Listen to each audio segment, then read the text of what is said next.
to the world 24/7 from Africa, South Sudan, and Uganda.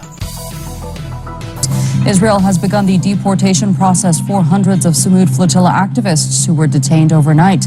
Dozens of ships, part of a flotilla carrying humanitarian aid for Gaza, were intercepted by the Israeli military and boarded by Israeli soldiers. The activists on board were detained and taken to the Ashdod port in Israel. People across the world have taken to the streets to protest against the interception of vessels, part of the Sumud Flotilla. In Spain, demonstrations have been held in Barcelona and Madrid. Protesters there are calling for a more stringent boycott of Israel. They say they're unhappy with the lack of response from European governments. Israel has intensified its bombing campaign on Gaza, killing at least 50 people on Thursday. Among the dead is a physiotherapist in Deir Belah who had worked with Doctors Without Borders. Dozens more were killed in the southern city of Rafah as they tried to collect aid. European leaders have met in the Danish capital Copenhagen following multiple airspace violations on the continent, with most nations blaming Russia for the incursions. Many European powers have also voiced support for using frozen Russian assets to provide Ukraine with a loan of around $160 billion, which the Kremlin has described as theft.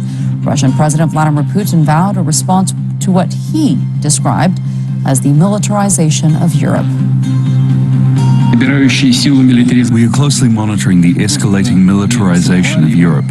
Is this just talk, or is it time for us to take countermeasures? We hear, and you know this, in Germany, for example, they say that the German army should once again be the most powerful in Europe.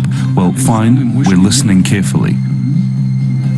UK police say a British citizen of Syrian descent carried out the terror attack outside a synagogue in Manchester, which left 2 people dead and 4 others in hospital.